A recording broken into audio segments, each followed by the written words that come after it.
Every life has a story, and every story is worth sharing.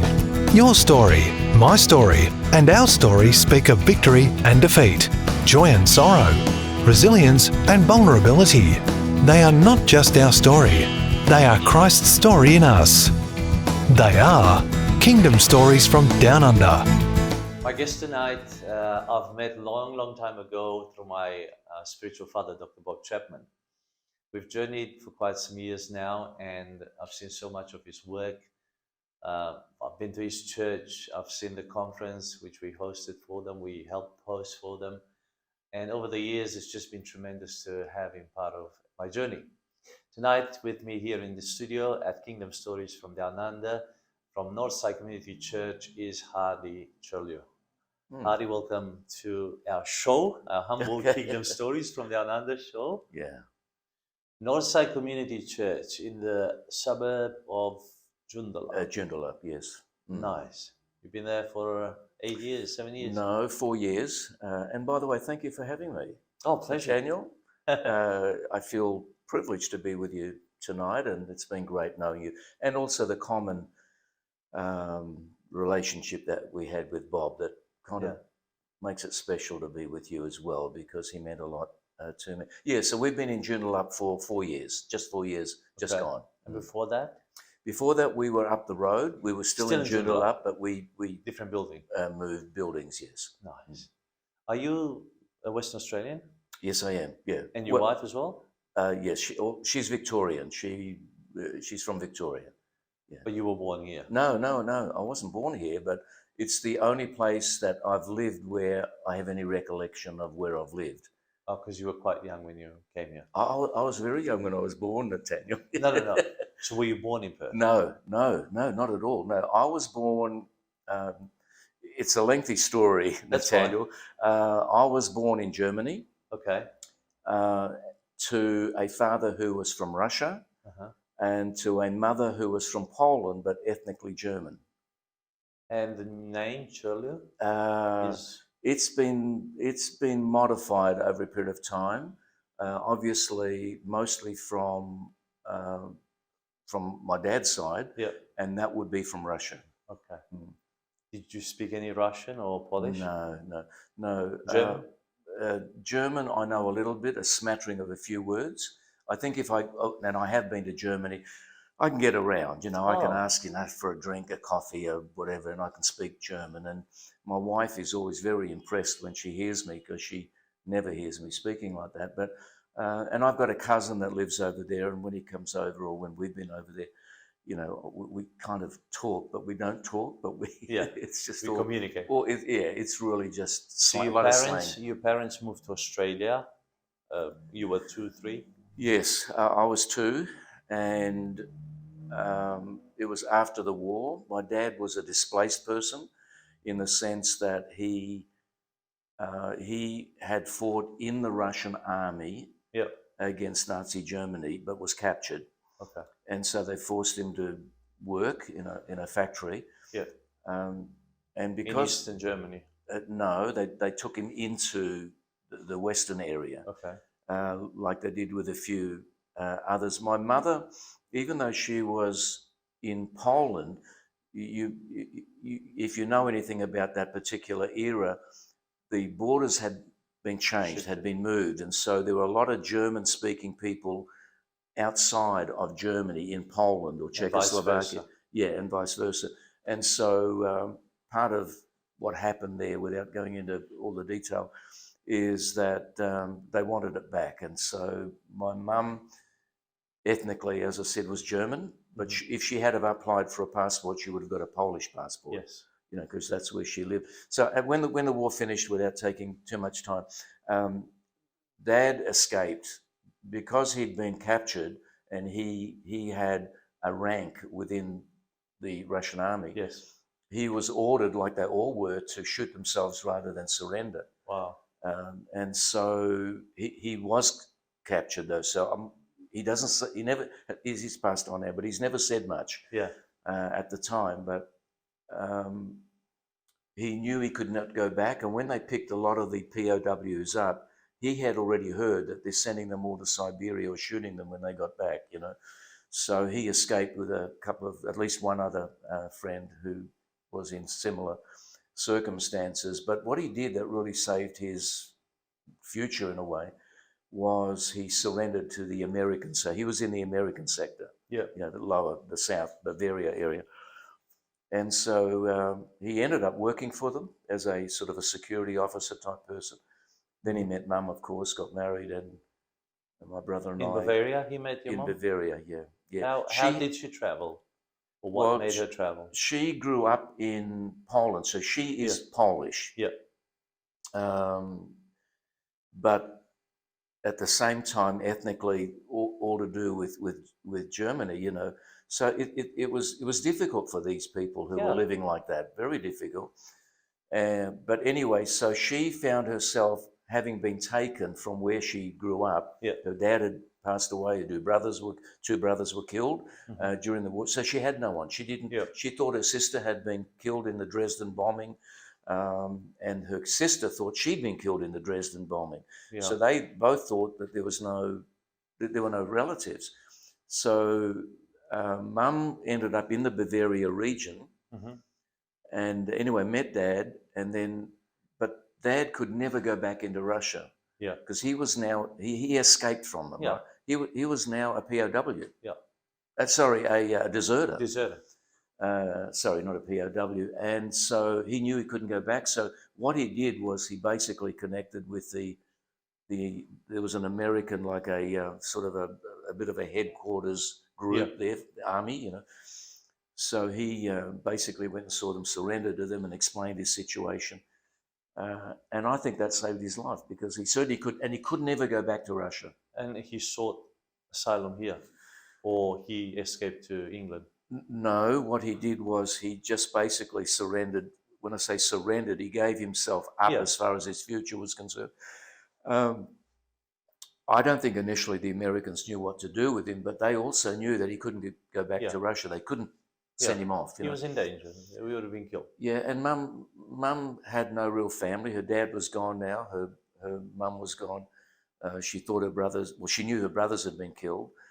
Her sister, she thought, had been killed. She found out later, many years later, that in fact she had not been killed. So they lived in a little tiny town, which I have found, by the way. I found the actual house that I was born in. Wow. Which was quite tearful, more for my wife than me, actually, when we found it. My mum said, "You'll never find it, it's so small." But anyway, that's another story. So what happened was, it was the American army personnel, whoever they were. I don't think they were immigration. But they one day showed up because their headquarters was right close to where Mum and Dad were living. Yes. You could actually see it from the village. And basically just said, "Look, we found a place where you could go." Well, at that time, people were emigrating within similar circumstances to Canada, South America. Well, we all know who was going to South America. Criminals. And Australia. Then they found out this place called Australia. Well, some went to South Africa as well. And but Australia was not really on the map. People hardly knew where Australia was. But my dad wanted to go somewhere where he would not be known. And he knew that Canada was cold, and he didn't want to go back to a cold place. Too close to Russia. So it was Australia, and too close to Siberia. So that's what happened. I was 2 when that happened. On a ship. Came out on a boat.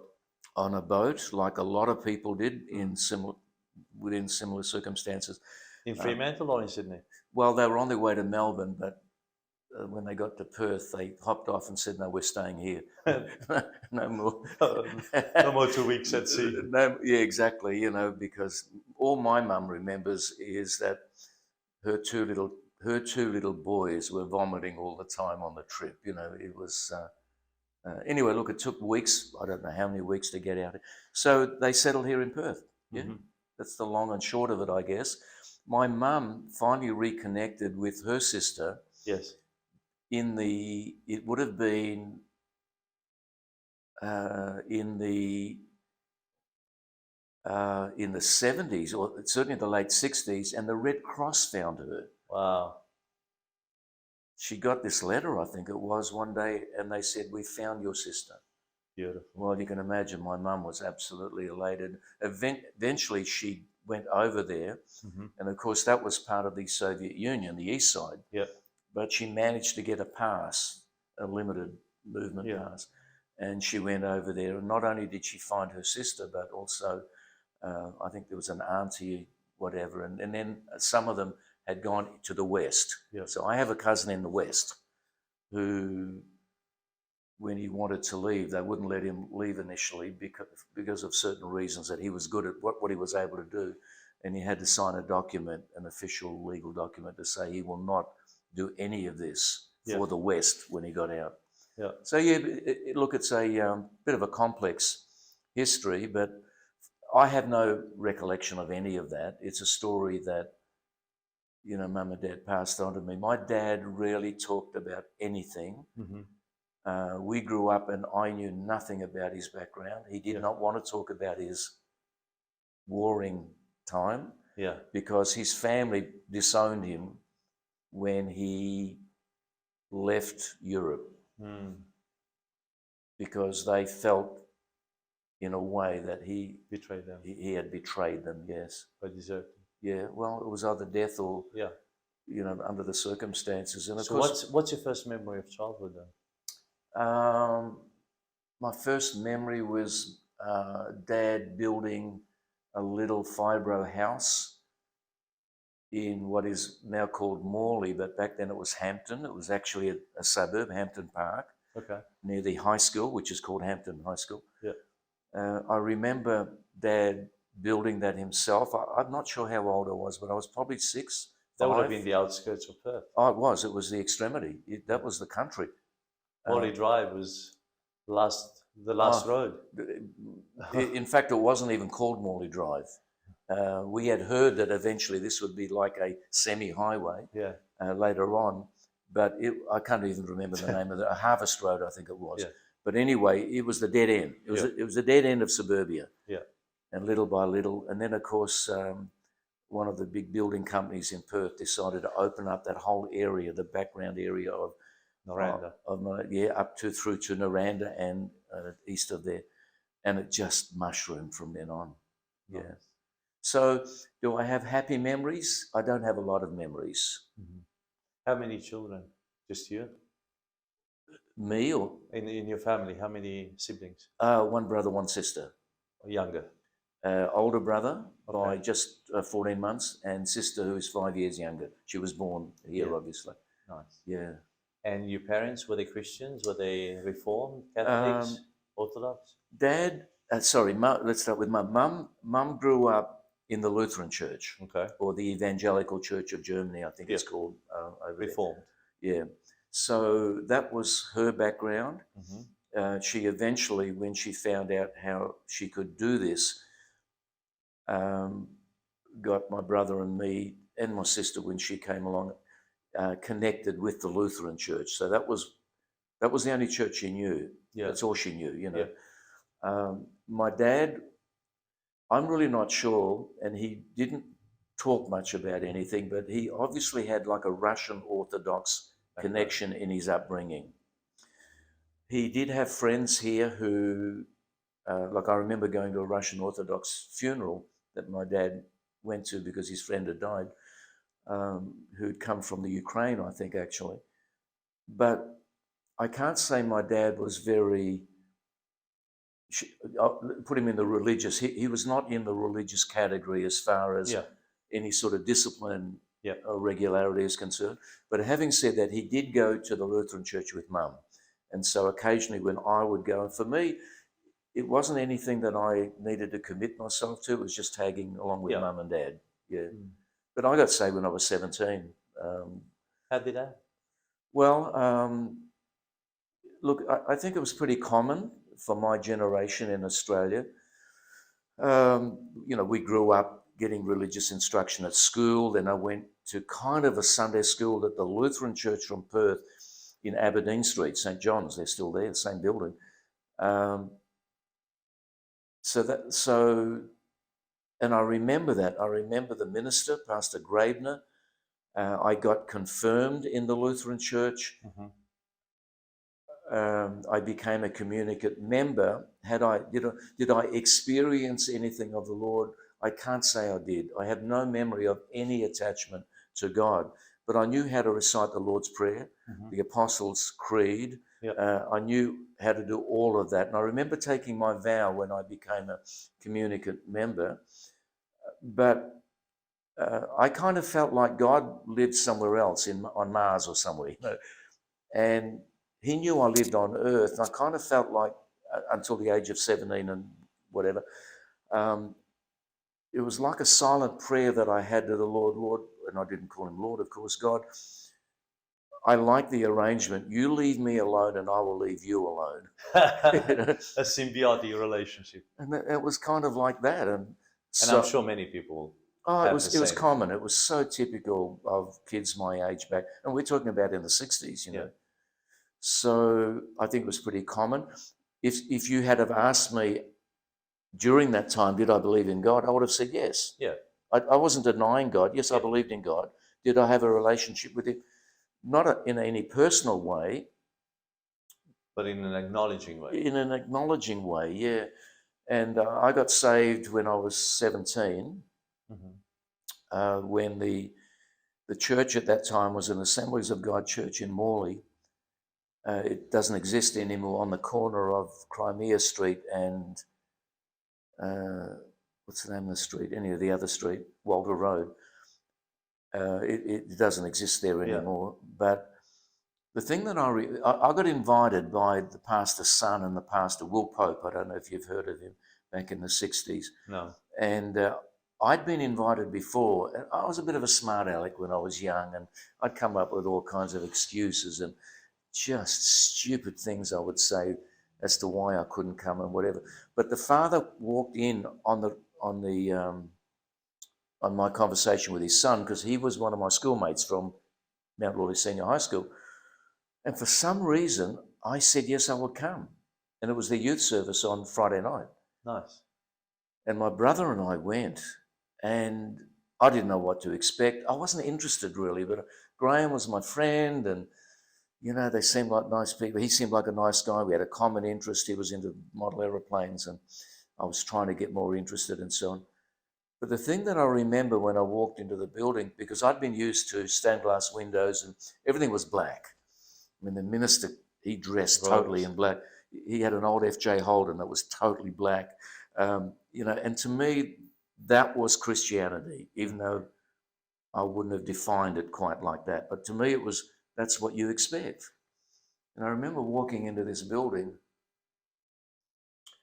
I didn't hear guitar. I didn't hear organ music, but I heard guitar music. And so I'm not saying that organ music is wrong, but the vibe was different. Yeah. And anyway, I walked in, and the singing was what I would, on reflection, it was happy, you know. Yeah. There was a sense of joy. Yeah. And looking around, I saw a couple of my old schoolmates there, and I thought, you guys are singing like you really want to sing. You know? This is real. Like, what's going on here, you know? So anyway, and then I listened to the sermon. I don't know if you've ever heard of Pastor Reg Klimenok. No. He's quite well known here in Australia, or he certainly used to be. Anyway, he was the visiting speaker that night. Yes. And at the end of the service, because he was the visiting speaker, there was like this 30-second, a minute of consulting with the pastor. And it was either Lloyd Half or Norm Smallcombe, one of those two. And whatever they were talking about, it was like they were going to close the service down, but now they're not. Mm. And what Reg Klimenok basically said was that there are people here tonight, and he was now addressing the young people specifically. He said that you would regard yourself as a believer, but you have no personal relationship with God. Yep. Now I'm listening. Yeah. Because I thought, wow, okay, that's me. Yeah. And it was just basically an appeal. Do you want to get to know God? Not just, you know, you can acknowledge him, but do you want to get to know him personally? And of course, the usual drill, you know, put your hand up and whatever. Well, I'd never experienced anything like it. My heart started pounding. I realise now it was the Holy Spirit, but at the time you don't know what's going on. You know, when you're not saved, you've got no frame of reference as far as spiritual matters are concerned. That's right. You know, no understanding. But I put my hand up because my insides were pounding, and I thought, I don't know God. Yeah. I don't know God. And then, of course, they said, those of you that put your hand up, would you like to come out the front? And I'm thinking, hey, got nothing to lose. If God is real and we can get to know him, hey, it's got to be a good thing, you know. So I had a very simple understanding of what was taking place. So I went out, and I don't remember too much of what happened at that point until somebody came to me while I was at the front and said, can I talk to you, you know, rather than go and have coffee and whatever. I said, sure, you know, I'm happy about that. And so he took me aside. I still remember his face. And he said, can I share a scripture, a Bible verse with you? I said, sure. And he turned to John 3:16, and he read John 3:16 out to me. Now, I'd heard that before somewhere, you know. Yeah.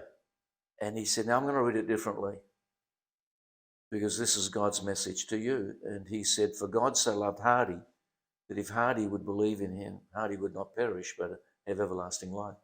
And it was like I was hearing God. Yeah. It was like I felt the reality of that. Yeah. I couldn't explain it.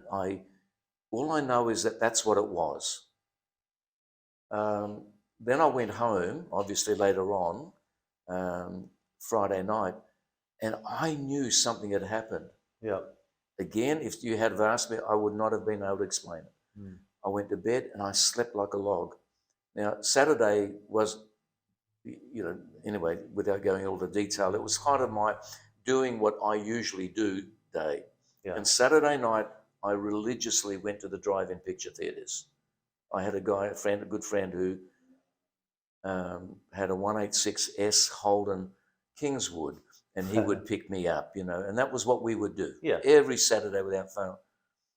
Drive-in picture theatre, the drive-in, which used to be in Morley, the Warina drive-in. Anyway, my mate came to pick me up, and I went out to the car, and I said to him, Mark, I'm not coming. He said, what do you mean you're not coming? It's like, we always do this. Yeah. I said, no, Mark, I'm not coming. He said, so what are you doing? Where are you going? And I said, you know, there's a little old church up on top on the hill here. I'm going to go there. They've got a youth group on tonight. And he looked at me in total disbelief. He said, you're nuts. What are you talking about? You don't do that. And he started sort of arguing with me. Well, what's happened, you know? Yeah. And I said, no, I just kind of feel I want to be with the people that I was with last night, because the people from that church, which was a Foursquare church, were meeting at the AOG church for a youth rally. Yeah. So, but Graham, my mate from school, he went to that church. Anyway, it's a bit of a story. So I went to that youth group that night, and I just knew inside in my heart, without knowing how to explain it, that this is where I belonged. Yep. It was like I'd come home. It was like family to me. Now, I'm 17 years of age. Even as a 17-year-old, I don't think I was nuts. I don't think I was weird, but they were the feelings that I had. But the real thing that on Sunday morning, I woke up, and all I wanted to do was go back to that little church. And I thought, I knew then something had happened. That's the third day. That's on Sunday. So Friday night, now it's Sunday morning. Yeah. Well, my mum had been trying to get me to want to go to church all my life. And so when I went to church on my way, Mum asked me, where are you going? Yeah. By this time, by the way, I was living in the backyard of my house, of where I lived, where Mum and Dad lived. I had moved out of home I had converted a shed. This was my cave, all right? And Mum said, where are you going? And I said, I'm going to go to the church up on top of the hill.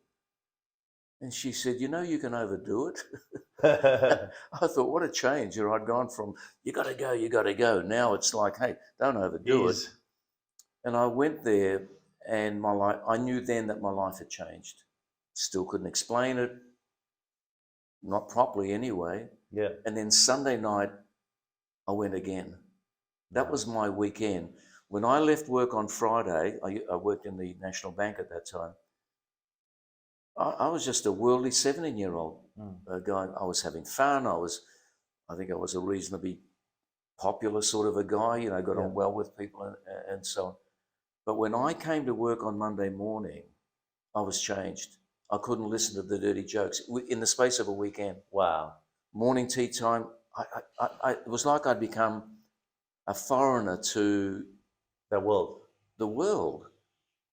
And Massive culture shift within you. yeah, and I really thought that my workmates would want to hear my story of what happened to me over the weekend. Because you know what men are like, they're bragging about what they had done Fishing on weekends. and girls and who they'd been out with and all of their accomplishments and conquests and whatever.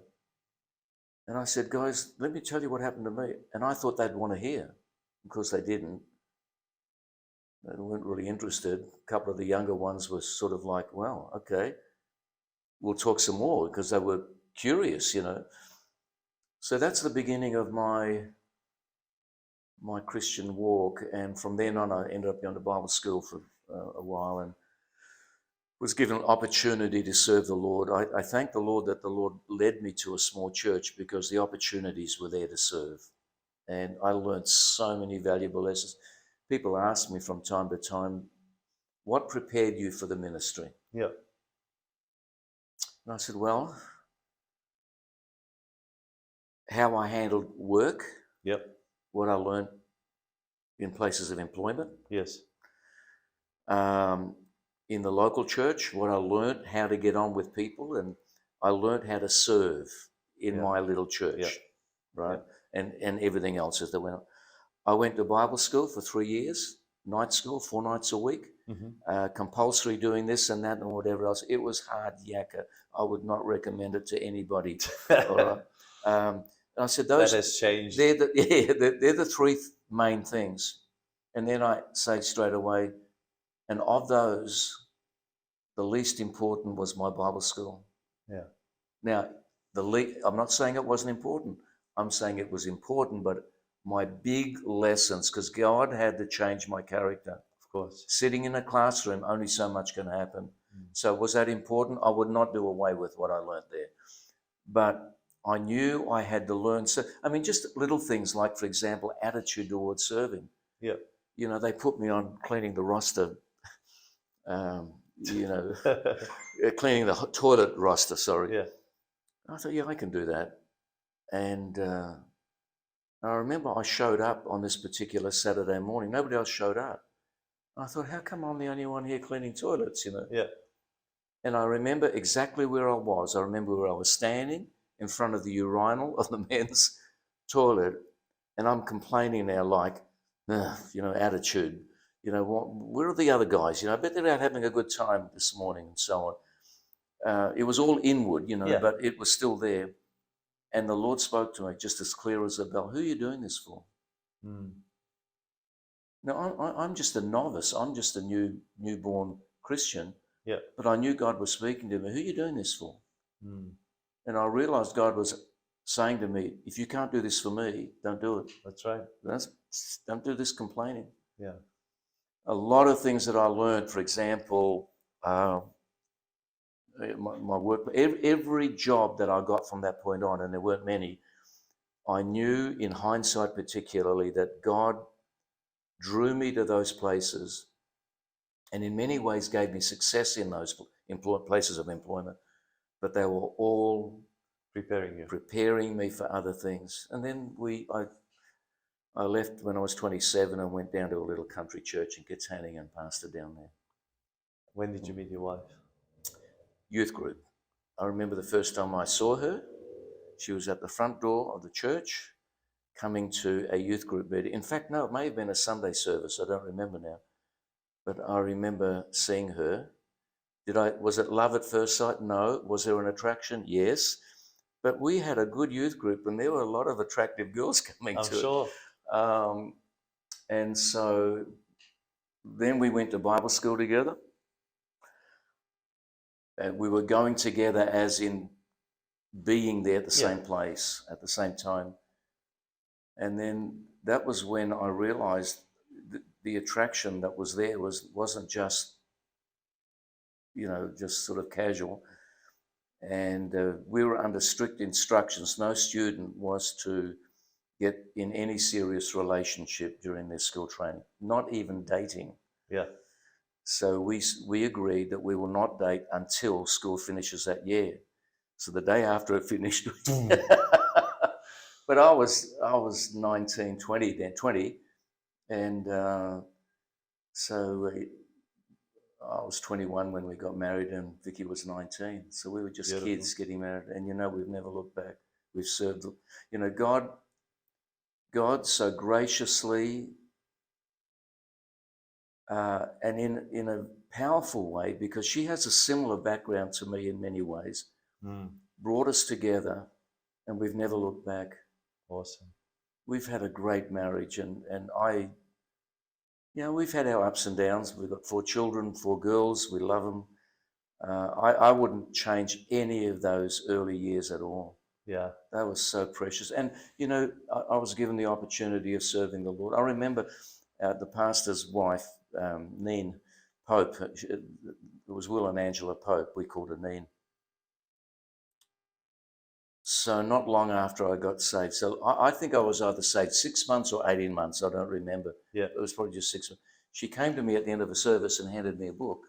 She said, Will and I, Pastor Pope, everyone called him Pastor Pope, we're going on holidays. I wonder if you could do something. Sure. Could you please teach my Sunday school class? Well, I was shocked that I was being asked, She said, look, here's the book. We're at lesson 5. All you've got to do is read lesson 6. Yeah. Try to memorize as much of it as you can. You got memory verse, whatever. And we will be back like in 3-4 weeks' time. It was an extended holiday for them. And I thought, I was keen to serve the Lord. Of course, when she came back, she said, how did you go? And I said, well, we all survived and kids seemed to enjoy themselves. It was a class of boys. Then you got the job. And she said, okay, that's great. Don't give me back the book because you're going to be the teacher from now on. So all of those things began to happen, and anyway, I could go on and on and on. We went on a missions trip. What was the first mission trip? Papua New Guinea. PNG. What called you there? Who called you there? I think there were, I heard that there was... So you were in Katani now? No. I was only 23. Okay. So going back before that. But it is connected in a roundabout way to Katanning. When we got back, the team was made up of people from different churches. Yeah. And there was a girl who was from Katanning, from the Katanning, which was not a Foursquare church. Fred Anderson was the pastor down there at that time. And so we did the rounds. We went to all the different churches and took services. The team did, and so it was just a great fun time, and God blessed it, and we were learning a lot of things together. But a couple of things that I remember is somebody asked me when we went to this particular church, and also, Pastor Pope's wife asked, did I feel a stirring to maybe go back to Papua New Guinea as a missionary? Because we had a bunch of missionaries up there at that time. And I was shocked that I was being asked this, and I said, no. I said, I didn't feel that. Yeah. So that was one thing. The second thing was I was asked to speak Sunday night. It was the old Vic Park Church on Armour Street, which doesn't exist anymore. Anyway. And I remember what the Holy Spirit did in my life that night. Yeah. And I won't go into details, but I knew I was being confronted by something, and I heard the Lord say to me, if you will commit yourself to me, I will use your life. Because something was happening in the service. I'm the preacher, right? Yeah. I'm standing in front of all the people. Yeah. I'm looking at them, and it was like I'm looking down at what the Holy Spirit was doing. And it was like I was looking on to myself. Yeah. Now, I know that sounds weird, No. and I'm not suggesting It's it was like, an out-of-body you're in the experience. stands, but you're also playing the game. Exactly. I'm hearing myself, and I know what's going on, and I'm having this conversation with the Lord but I'm preaching the sermon at the same. I know it sounds complex, but for me at the time, it wasn't really weird. It was not strange. I'd never experienced anything like this before. Yeah. And I gave an altar call. I gave an altar call at the end, and I looked down, and people began to come out. I would say 80% of the congregation came out. Yeah. And people were breaking down and weeping. I felt like I had really done something wrong just about. I thought, what is going on? I hope I haven't done anything wrong. I'm a novice at these things, you know. I had seen the Holy Spirit move in our little church and in different ways. But the fact that I'm now looking on to what is happening here, and I remember dear Angela Pope said to me later, she said, I saw your face when these people started coming forward. Yeah. I saw the look on your face, and you were saying to yourself, what is going on here? You didn't understand that the Holy Spirit was doing this as much for you as for the people that were responding. Beautiful. And from that point on, I felt God had said to me, if you will trust me, Yeah. I will do it. Mm-hmm. It wasn't you, it's what I did that night. Yeah. It wasn't what you had done. That's right. And then later on, of course, you know, we went to Fred's church, Pastor Fred in Katanning, and I was a bit of a smart aleck back then. I said things I should never have said. And I said jokingly to Pastor Fred, he said, what are you doing now? And I said, well, you know, getting a job because we've been away for 5 weeks on the trip. And he said, oh, they've got a branch here. Why don't you come down here and help me in the ministry? And I said something silly. It was just silly. I said to him, why would anyone want to come and live here in Katanning? That's right. It's not a good thing to say. No. And not to somebody from Katanning. Not to someone who's living in Katanning That's and right. pastoring the church. Little did I know that God was listening to all of that, and that later on I was asked would I go down and pastor the church, which was the outworking of the church that Fred had commenced down there. And you moved to Katanning. We moved to Katanning, spent 5.5 years there, 5.5 wonderful years. The girls were born there, a couple of them? No, 3 of them we took down with us. One had just been born, and the baby was born in Katanning. She's a little Katanningite. But great years. I would live those years again. We'd learned so much. I had to learn things personally. Yeah. For example, one of the things that the Lord showed me, I'm 27 years of age. I'm wet behind the ears, really, as far as ministry is concerned, although I had preached a number of times before. And the Lord said to me one day,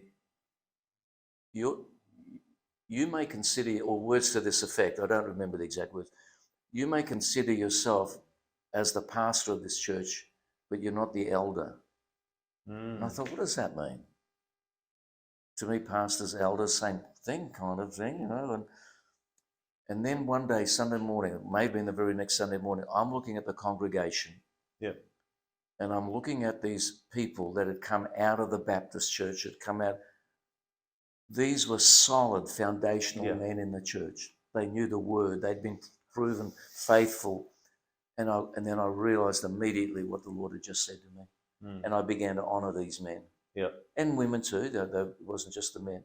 But specifically them. I needed to have men who would look after my well-being, you know, as a young pastor. And I began to honor them. I began to talk of them in front of the congregation and privately, like, these men are really special to me. They would come and have a cup of tea with me, and I would ask them. I won't name them, but I remember to this day who they were. So what do you think about this? You know, well, I would do this, and, you know. And the more I honored them, the more they honored me in front of the congregation. Beautiful. Wisdom. I never had an authority issue. I left because, how it actually happened was we'd gone to America to do, it was like a mission trip, ministry trip, to kind of learn a few things, and came back. And I knew the Lord was saying to me, there'll come the day when you will leave Katanning. Yeah. I was just open to, I left that with the Lord. Lord, if that's what you want, I'll know when it's the right time. So I'm in the office at the front of the building. It's still there, the old hall that we bought while we were down there. I've been there. Have you? Yeah, with Really? Bob. Really? Yeah, Oh, well. he ministered there, and he took me on a trip once. Oh, good on him. Well, I kind of feel more of a kindred spirit with you even more now. Yeah. But there were 2 front rooms, and I was in one of the rooms. That was my prayer closet. I could hide there and so on. And I was walking out, locking the front door, and the minister of the Baptist church, I know this is going on tape, so I'm hoping this is all okay, but he was coming around the corner and he waved at me. He saw me, and I waved at him, and he stopped, and he said, "Oh, look, can I talk to you for a minute?" I said, "Sure." And he said, "I've just been called to pastor a larger church in the city of Perth." I said, "Hey, that's great." We were fairly friendly with one another, and we had a very good ministers fraternal down there. And I said, "That's fantastic," and I was rejoicing with him, because he was so excited about this, But he said something that I was a bit troubled by. He said a couple of things. One was, he said, "Oh, I'd be glad to get out of this," and he said some disparaging things about Katanning. I thought, "Well, mate, you weren't talking like this a couple of months ago, but now that you're leaving us, all of a sudden it's a bad place," kind of thing. Now, he didn't mean it bad, but it was just, it was just kind of not a happy expression, And so I looked at him, and then he asked me, he said, "So when are you going to leave this place?" After having said, "It's not a nice place to be living, is it?" And I looked at him, and I felt the Holy Spirit said to me, "Don't pick up on this critical attitude," And I said to him, I was being a little bit naughty, actually, and I said to him, "You know what?" I said, "When we leave Katanning, I would like to go somewhere where there is no church, start from fresh, and reach people who don't know the Lord." Wow. Prophetically speaking. And as soon as I said that, the Holy Spirit said to me, "That's what you're going to do when you leave here." As clear as a bell. As clear as if you would say right now something that I had to heed, and I would hear your voice. It was as clear as that in my heart. And I said to Vicky, "When we leave, we're going to plant a church somewhere." Yeah. And I didn't know how to plant a church. I went to people; they didn't know what to advise me, and so that was another adventure. But talk about a leap forward into growing and learning and understanding things and so on. So we did. We planted a church. Anyway, that's another story. Where was that? Well, we started in Wanneroo, and we were in the school there, and then. But we didn't feel that this was going to be the permanent place for us. And then we moved to somewhere else, and it was Frank Holcren that you may remember, Frank. I went to what was then Churlew Faith Centre in Belga, to their bookstore that they had there. And as I was walking out, I could see Frank, and I waved to him, and he went, "We bought that church." "You bought that church?" Yeah, the Romanian church. Ah. I was in the church that bought it. Wow. So we bought it from Churlew. Wow. So I actually took over John Finkelder's office. Okay. John was just a young bloke in the church at that time. Wow. And anyway, Frank saw me. Well, this is so interesting. And he called me over. He was inside the building. We just started talking. He just wanted to chat. "How you going? What are you doing?" I said, "Well, Frank, like I've shared with you, we're planning a church. Don't really know exactly whether we're doing it right or wrong or whatever." So he asked me a couple of questions. He looked at me. He said, "God's going to bless you because you're on your way. You've heard from God." He said, "There are people that have started churches in Perth. They don't know what they're doing. God hasn't called." He was quite prophetic about it all. Yeah. But he says, "I can tell God's going to bless your ministry, and He'll establish a work through you." Wow. I thought, Lord, that's an encouragement, because we'd moved and we were only getting a handful of people. But it put a skip in my step, and I thought, well, I'm not going to give up. I'm going to believe God. And I wasn't one of those guys that was silly with expectation. I had my feet on the ground, but I also knew when God spoke, I knew His voice. And so that's what happened. We ended up at Padbury and the Binny Shell that was there, and things started to happen. And Same people? no. And then we moved to Wangara. Mm-hmm. We rented a place near the post office there on that street. Yep. Berinjara. And that's when the work... Berinjara, I think. No, Delamata Road. Delamar. So we were there, and that's when we started seeing souls getting saved. Mm-hmm. I don't think a work really gets established as your work that you have been called to until you see souls being saved. That's right. And I just did what I knew what to do. I couldn't do what I didn't know, but I knew that God was interested in saving souls. Yeah. And my vision was, and I remember saying this to Fred later, I said, Fred, all I had in my heart was to see souls getting saved. That's it, nothing else. And he said, well, are you getting people from other churches? I said, no, if you came to our church at that time, it was like 60, 70% of everybody there were people that we were leading to the Lord. Yep. He said, really? I said, yeah. But I said, well, isn't that what we're supposed to do? Yeah. To me, there was nothing to talk about here. This is what we do. Yeah.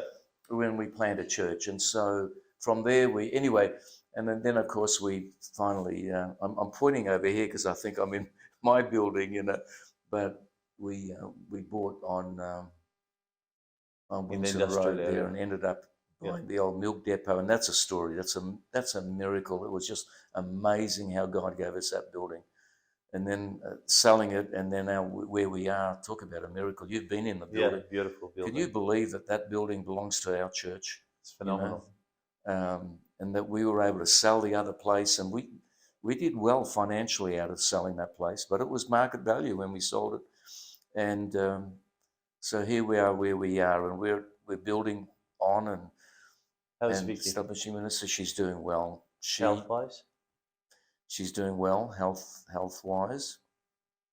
You've had a bit of a scare. Yeah, I've had a bit of a scare. I wouldn't call it a scare. It did create some concern. Did I ever become fearful? No. But I spoke to the Lord about it from the perspective of, Lord, you know. Yeah. You know here. And Lord, you know I've prayed for people to be healed and so on. And the thing that I prayed very sincerely was, Lord, not only do you know, but I committed, and these were pretty well my words to the Lord. Lord, I committed my life to you many years ago. Yeah. And I've never taken my commitment back. I've never grabbed it back. Yeah. That commitment has stood constantly through ups and downs and difficult times, mountaintop experiences, valleys. And I said, Lord, I'm as committed as I've ever been to serving you. My life's in your hands, and I'm trusting you. I'm trusting you for healing. I'm trusting that there are many good years ahead of me, and that we'll continue to have good fruit until you take me home. Wow, that's powerful. I remember exactly where I was when I prayed that, sitting in the car after the doctor had said to me, "You need to go and get checked because I'm going to send you to a specialist because this is serious what I'm seeing here." Yeah. And I thought, well, Lord, if it's serious, you're seeing it.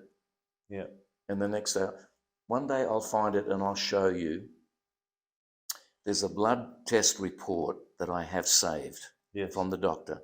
Mm-hmm. Now, the first one gave my blood tests, outcomes, the readings.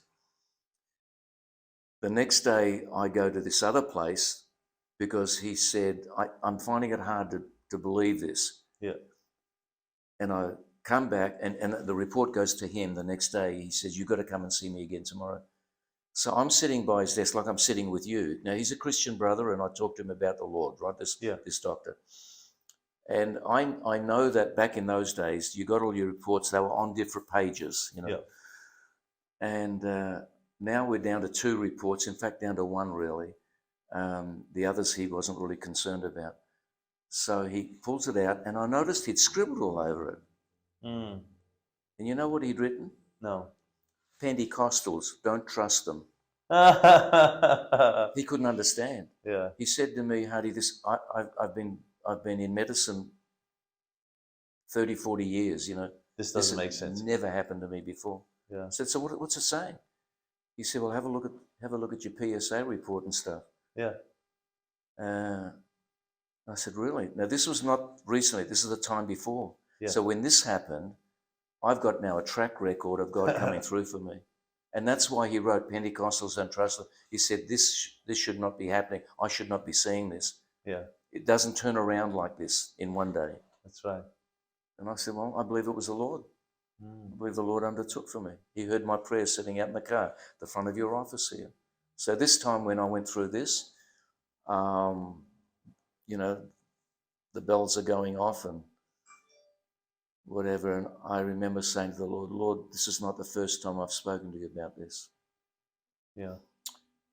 And God touched my heart, and he's telling me now, you gave me your life. Sorry, I'm tearing up. That's fine. You gave me your life many years ago, and I've still got it in my hands. Beautiful. So did I worry? I worried more for my kids and Vicky in a way, if there was worry there. Did I fear? No, I didn't become fearful. I can honestly say that there was concern there, but not to the point of creating fear in my life. Yeah. I said, Lord, you know what? I've preached over the years. I've seen you heal other people. And Lord, I'm yours. You've looked after me all of these years. You've been faithful. Yeah. And I believe that my life is still in. And so words to that effect is what I was praying. I was just talking to the Lord. So I'm sitting here, Natanael, with the medical records are saying everything that I've had to go through have been successful. Yes. My PSA is virtually non-existent, the reading. It's that low, you know, it's not nothing there. So I just spoke to my oncologist just last week. He rang me and he said, there's nothing there. There's no record of anything. Praise God. So praise the Lord, you know. Wow. So Natanael, I really believe God healed me. Yeah. The doctors were very surprised, and I'll show you that form one day when I said, why did you write this? He said, this has never happened to me before. I said, well, God's intervened. Yeah. You know, there's no medical reason for this except, you know, what you know and what I know. So let's thank the Lord, you know, together. I am, you know. Yeah. So anyway, so that's the story. And then today, I just believe that God will allow me the opportunity and the privilege of serving him. Because years ago, I remember saying several times, when I go, I want to go with my boots on. It's a Western thing, you know, like, you know, a Wild West thing. And I wasn't trying to be smart with it, but I really feel that I want to be serving the Lord effectively and fruitfully until he calls me home. Now, I may not be pastoring a church, may not be preaching much, whatever, but, you know, we're all serving the Lord in some capacity right until the Lord takes us home. Sure. And I thank the Lord for a beautiful wife. You've met Vicky, haven't you? Yeah. I mean, she is just she is gorgeous, you know, and you're blessed. I am totally blessed. My kids are supportive. I love them. I have grandkids now. You want to see my grandkids? I've got 10 grandkids. You're a wealthy man. And I've got a great grandson. Already. I've got a 24-year-old married granddaughter. My God. So, yeah, but you know how old I am, don't you? No, I'm 74. So wow. I'm 74. So you're keeping well. Well, what I'm saying is that when you get to my age, I mean, we got married at 21. 2 years later, our first child came along. Yeah. You know, beautiful. The kids come. It's the way it should be. And we're serving the Lord. That's nice. I'm really, I say many times if I have the opportunity of saying it to people, I'm a satisfied customer as far as God is concerned. Praise God. I can recommend him because I've proven it. Yeah. Taste and see that the Lord is good. What a beautiful story. And Northside Community Church is a family church that just thrives, and it's been a privilege for you to lead as well. It has. What's next? What do you feel is next for you? For me, I want to reconnect more closely with our ministry people in Indonesia. Yes. You know, we talk about having, you know, spiritual sons and so on. I've got many there who regard me as their spiritual father. and I want to reconnect with him. The last 3 years we haven't been just connected. via Zoom or electronic. Yeah, so and a lot of these, well, not a lot. Some of them are city pastors, some of them are country pastors. Well, they're very basic with regard to avenues of communication. Yeah. I've got one pastor who was our first pastor that we supported. His wife passed away over the last couple of years. It devastated him. Yeah. He's doing a great. He has over 200 children in his compassion ministry on site. You know, and I've been there. I've seen it all, and I see him often. This man. What island is he on? He's on Java, Central Java. And then others, you know, the young guy that was just a youth worker when we first met him. He's now the pastor of a church. I mean, his first service starts at 6:30 in the morning and it's packed. And I remember asking him and the former pastor there, where are all your children? There's no children in your church. He said, oh, yeah, they're meeting this morning. I said, but where are they? We have children's church, a full service just for them. He said, we can't fit him in the building. Yeah. So there's 300-400 people in the building, right? Yeah. So where are your children? Where are they meeting? He said, well, they're in houses all around the church. I've got 60 teachers right now teaching all of these children. Beautiful. And so how many kids? Oh, at least 200-300 children. I said, we can't put them in the church. So that's awesome. We've got to have them somewhere else, you know. Yeah. So these are the people that I have grown with. And when we first we first connected with supporting that particular church, it was a church probably of 20 people, 15 people. God has blessed that work. And so the people that we are connected with, they're known as Gereja Gideon, or the Gideon Church. They are scattered from Medan. I don't know if you know Indonesia. Yeah, I've been north, to that. North Sumatra, right? Yeah, I've been there. Pekanbaru, all the way through. So you've got Central Java. Yeah. That's where the bulk of them are. Kalimantan. Been there too. One church in Bali, and then also church in Ambon. Nice. Or churches in Ambon. So that's where my spiritual family are located. I pray that the Lord will open the door for you to fly there. Yeah, I'm looking forward to it. I believe God is stirring me to begin making plans to go. Wonderful. Thank you so much for sharing this beautiful story here at Kingdom Stories. We wish you well with your family, with your kids, grandkids, great-grandkids, with Northside Community Church, and also with the Apostolic Ministry going overseas. What a beautiful story, eh?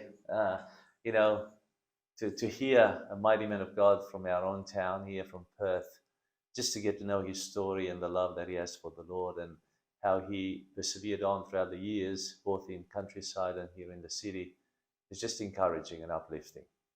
I really pray that you are blessed by this message and the miracles that God has performed in his life as well, especially with this diagnosis that the doctor has come up with, and just to see how God has helped and, you know, got Hardy through a couple of times. Praise God for that.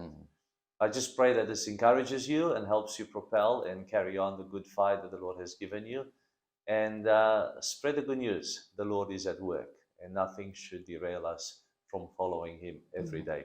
Yes, I hope to see you next time here at Kingdom Stories from Down Under. I am Natanael, Costea. Thank you for joining us on Kingdom Stories from Down Under. We'd love it if you would subscribe, rate, and share these stories with your wider community. And remember, every story is worth sharing, including yours.